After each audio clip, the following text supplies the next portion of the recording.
carreira. Mas, cara, uma coisa que eu sempre tive vontade de saber como é que foi pra você foi o lance do impeachment do Collor, cara. Como é que foi isso daí? Você estava em que momento da tua carreira? Como é que aconteceu isso? Então, eu comecei a trabalhar com 17 anos. Eu faço 58 anos esse ano, então eu trabalho há 40 anos, não como jornalista formado, porque aos 17 anos eu estava entrando na faculdade, mas eu comecei a trabalhar no primeiro ano da faculdade. Então, eu trabalho com comunicação há 40 anos e depois que eu terminei a faculdade, fui trabalhar na Editora Abril. A Editora Abril tinha um programa para jovens, né, para recém-formados, e eu comecei a trabalhar na Veja São Paulo, uma revista regional. Trabalhei lá 11 meses, fui trabalhar na editoria de política da Veja, 8 meses, então fui mandado para Recife, onde eu fiquei 1 ano e 5 meses. E lá, Recife cuidava de alguns estados, entre os quais o estado de Alagoas e o estado do Ceará. Também Pernambuco, evidente, Rio Grande do Norte e tal, mas falo desses dois porque no Ceará tinha o Tasso Gereissati, que era uma figura nova, um jovem empresário, 36 anos, um estado que tinha vários coronéis da política e surge uma liderança, era uma novidade. A outra novidade estava em Alagoas, um governador, Fernando Collor. Me lembro que certa vez, um sujeito absolutamente determinado, é uma coisa assim, impressionante, você marcava, então... vamos fazer o quê? O café da manhã às 7h30. 7h30 estava no hotel da manhã, ou 7h15. Era uma coisa impressionante. Um dia ele falou para mim que ia ser candidato a presidente da República, numa entrevista. Eu disse, mas como assim candidato a presidente da República? Eu duvido que aqui, no estado de Alagoas, conseguisse se dar bem. Eu acho que... Ele era governador já. Eu acho que se sair aqui na rua, o senhor vai ser vaiado. Ele falou, como é que é? Você vaiado, vai ser vaiado. Você vaiado? Ajudante de ordens, nós vamos sair. Aí a gente saiu e ele parecia possuído. Ele virava outra pessoa. Tem alguns políticos que têm essa característica. Brizola era assim. Jânio Quadros era assim. O Fernando Collor era assim. Ele ficava possuído. Virava uma entidade tomava conta do organismo dele e passava a dirigir as ações dele. Agarrava as crianças, agarrava as pessoas. Blá, blá, e você via que ali tinha um cara determinado. Olho, sangue, sabe? Sangue nos olhos. Não é assustador ver isso, todo esse teatro, por assim dizer? Você pode entender que é um teatro, você pode entender que isso era uma coisa genuína nele. E alguns políticos têm, outros não têm. Tem político que é mais reflexivo, tem político com quem você conversa e você aprende coisas, pessoas que estudaram bastante e te orientam. Mas na hora de disputar um voto, como é que você faz para disputar um voto? Tem que ser no carisma. Exato. Como é que você conquista alguém? Como é que você se torna amigo de alguém? Como é que você consegue? Me explica a Anitta. Explica a Anitta. Não, ela é determinada. Quantas pessoas determinadas você conhece? Não, mas ela tem talento. Quantas pessoas talentosas você conhece? Não, mas é que ela veio do funk e foi... Quantas pessoas estão fazendo esse caminho? Não é que ela buscou a carreira internacional. Quantas tentaram? Não dá para explicar. As pessoas têm uma habilidade. Elas têm um magnetismo, outras não têm. Né? E ele tinha. Foi um candidato impressionante. Aí ele resolve ser candidato a presidente da República, saindo de um estado pequeno como o estado de Alagoas.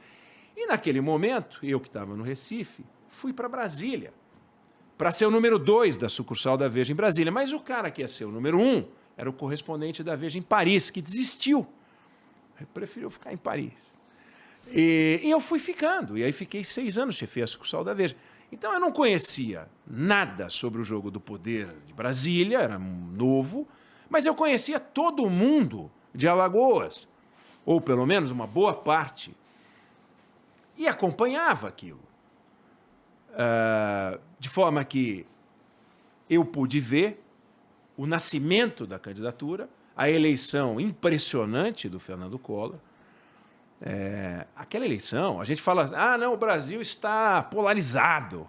Meu, o Brasil está polarizado há muito tempo, é que agora é polarizado na tua casa porque tem esse bicho aqui. Aham. Porque tem rede social, porque sempre foi polarizado. Ou não, a gente acha que 1954 não tinha polarização, em 64 não tinha polarização, em 89 não tinha polarização. Tinha polarização. E polarização até com tanque, né? A gente já viu polarização com tanque.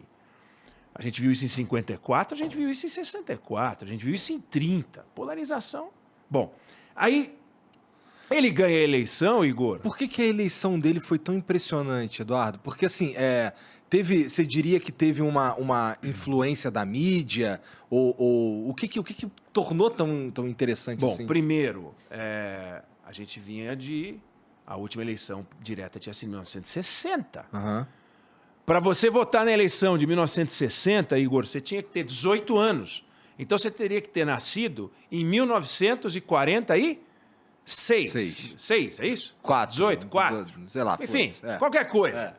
42, pô. Não estamos Não, aqui em por isso da 42. matemática. Em 1942. É óbvio, pô. 1942. Tá. Então, só quem tem 80 anos, nós estamos em 2022, só quem tem 80 anos votou numa eleição a mais do que os caras que puderam votar em 89. Então, você tinha um represamento de voto. De repente, você teve a chance de ver um presidente novo, que era o Tancredo Neves.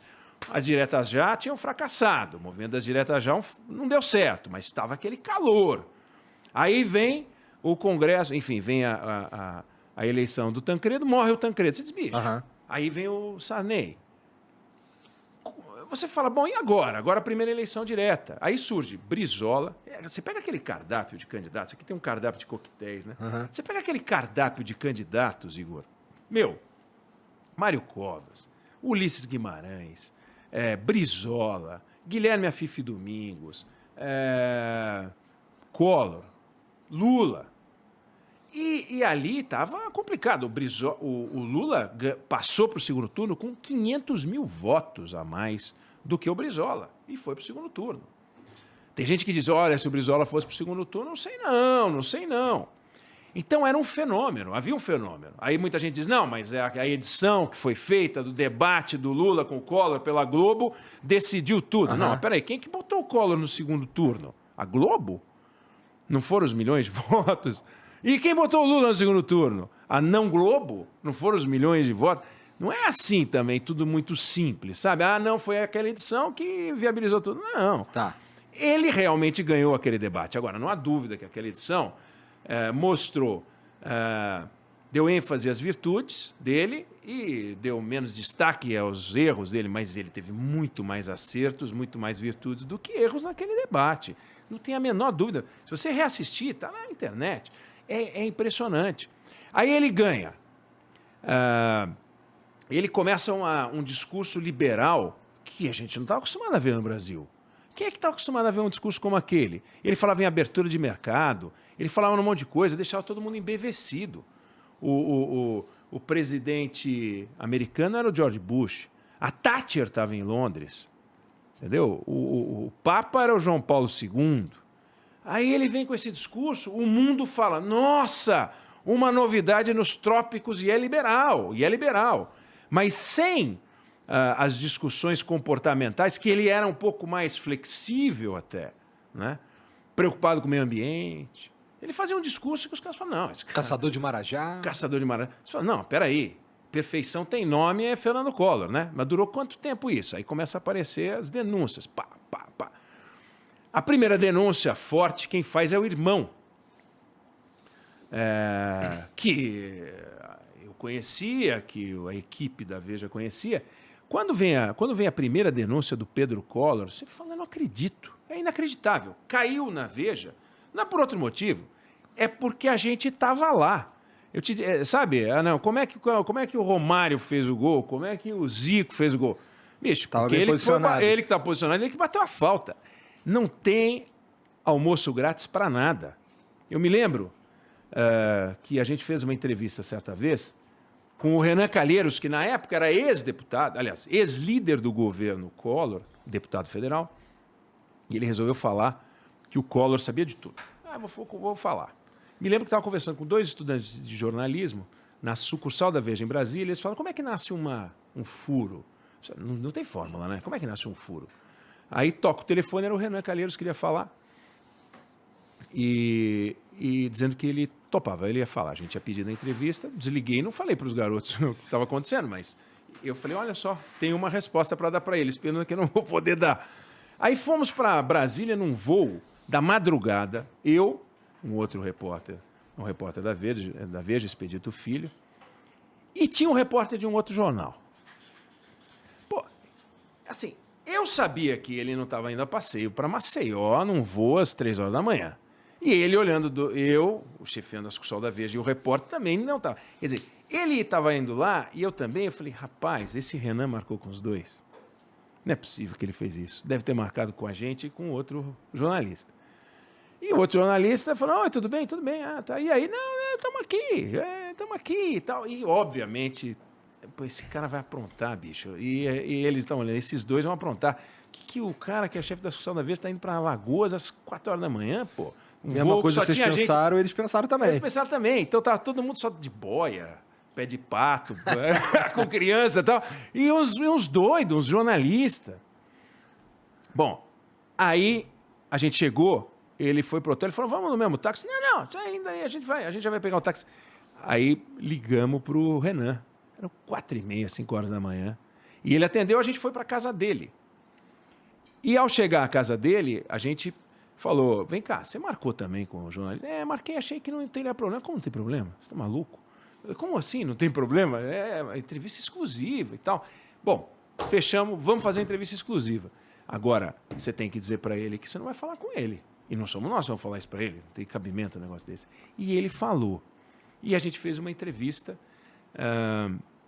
que foi uma matéria, foi uma entrevista de páginas amarelas, mas naquele tempo não tinha internet. Então, você... O que quer dizer uma entrevista de páginas amarelas? A seção de páginas amarelas da revista Veja. A Veja tem, né? No começo da revista, umas páginas que são amarelas. E que é a página de entrevistas. E a gente entrevistou, e foi capa também da revista. Durou 17 horas a entrevista. Nossa! Quase que um depoimento. Porque não dava tempo de gravar, degravar, transcrever, editar, não dava. Então, a gente usava a máquina de escrever. Punha na máquina de escrever e formulava a pergunta assim, Igor, por que você resolveu falar agora? Aí escrevia, Igor. Aí você dava a resposta. E a gente escrevia a resposta. Como é que eu podia ter certeza, sem uma gravação, sem um áudio, que era dele? Então, todas as páginas a gente tirava na máquina, entregava para ele, ele rubricava, e aí a gente mandava no fax. No fax. E aí foram chegando as páginas pelo fax. Os caras que estão ouvindo não sabem nem o que é isso. Pelo fax. Você sabe o que é fax? Pelo fax, procura aí. É o e-mail das antigas. Só que a galera não sabe nem o que é e-mail também. Não, faz o seguinte, dá uma gugada. Põe aí facsímile, fax. E você vai ver uma máquina bizarra, que você põe um papel aqui, sai o papel lá, igual. Né? Bom, aí você fazia a primeira pergunta, fazia a segunda. Você diz, bom, tem uma outra que eu acho que ia ficar bem no meio das duas. Então eu mandava lauda 1, lauda 2.